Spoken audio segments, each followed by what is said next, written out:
Hi, this is Janet Halpin for the Extremity Manual Therapy class for the upper extremity mobilization. And this is my subject, Mike, who kindly volunteered. And we'll start off with, are you comfortable? Yes. Okay, good. And he is status post removal of a cast after a fracture dislocation of his elbow and an ORIF. And the shoulder has increased stiffness, but not as much pain, less than 3 out of 10. So what we're going to do first, but he has restrictions in flexion, abduction, in and external rotation. So the first thing I'm going to do is just kind of assess the joint.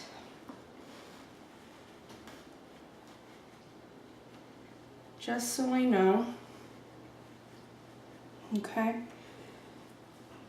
Good. And then what we're going to do is we're going to go to his restriction, and I'm going to do a grade 3. Just relax. You can just relax. Grade 3 and 4 mobilization. And we're going to go into resistance, large amplitude,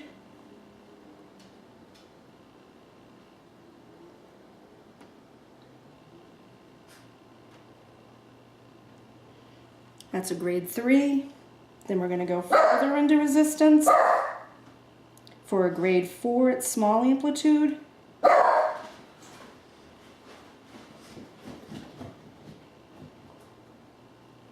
Okay, and that would be to increase shoulder flexion. And I chose that transitional grade because of the stiffness versus the pain.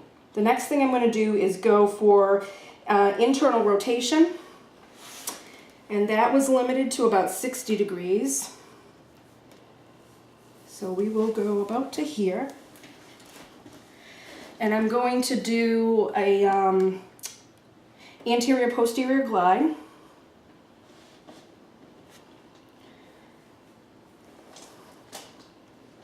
Are you comfortable? Yes. Okay, no problem. And it shouldn't hurt. And what I'm going to do is I'm going to do a grade 3. So I'm going to go into resistance,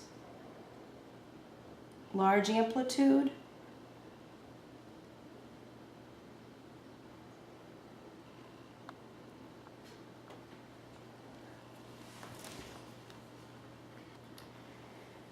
and as we were doing it, I was letting his arm naturally just fall into internal rotation.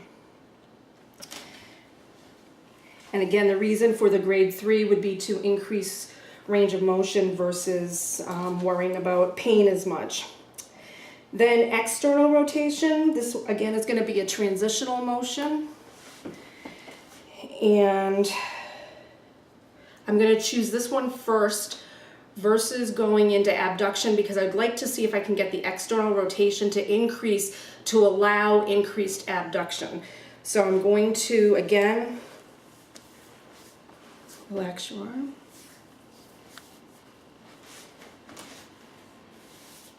Let's do it this way. So we're going to go into resistance, and he was at about 30 degrees of external rotation. We're going to go into resistance, and then we're going to do grade 3.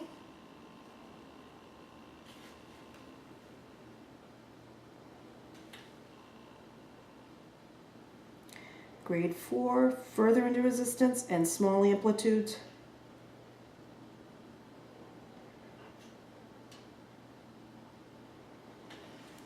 And then finally, you okay? Yes. Hanging in there. Finally, we're going to do abduction. And we're going to do an inferior glide. So we're going to go right about out to 90, right into the resistance. And I'm going to do a grade 4 for this.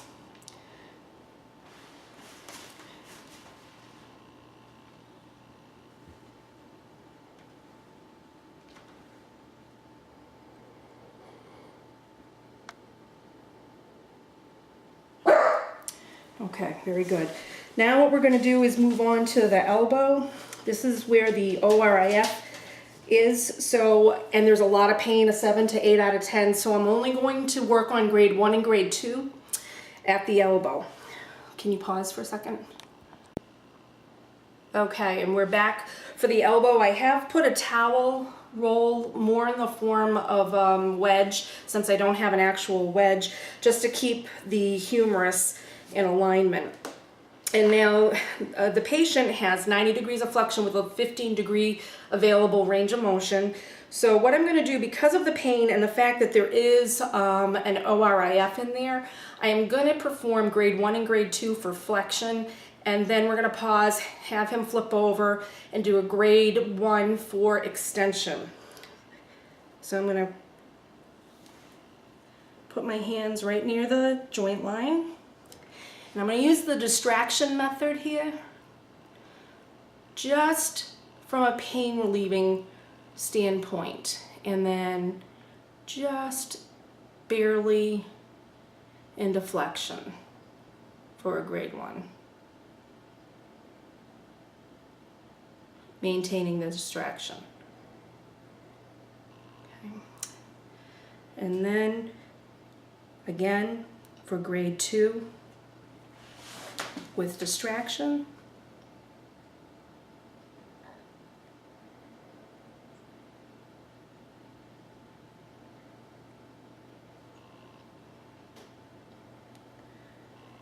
Okay, and now we're going to pause to switch positions.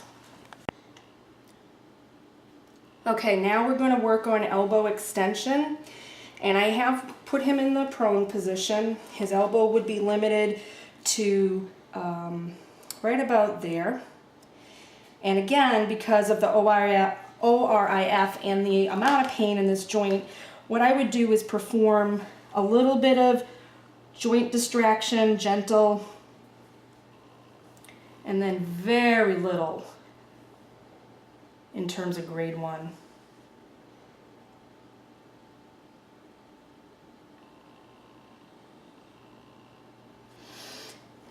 And I would tend to be very conservative with the elbow just because of the pain level and the integrity of the joint with the surgical procedure. So we're going to pause again so we can... Okay, and now we're on the wrist, and I'm going to start with the carpals, and I'm going to check for resistance.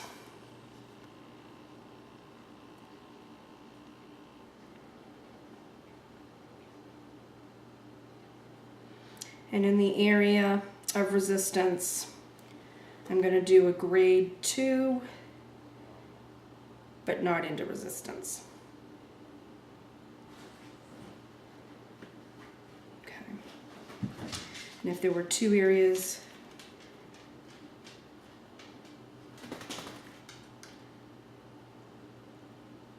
okay. And now for wrist extension, he has about 15 degrees of available motion.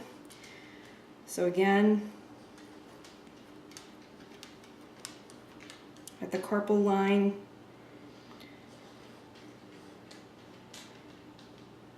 going opposite, glides of the physiological motion.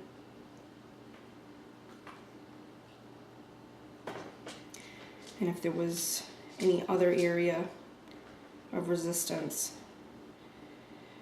and we're going to do a grade 3 here into the resistance.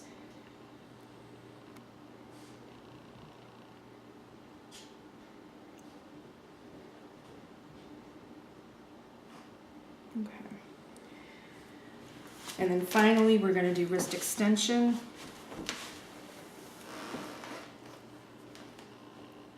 And again, he had about 15 degrees of available motion.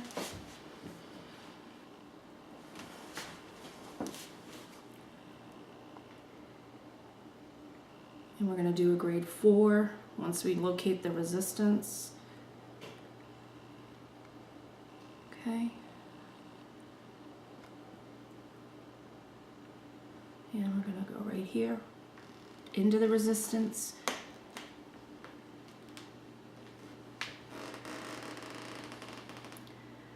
And if we find again into the resistance, and then small amplitude.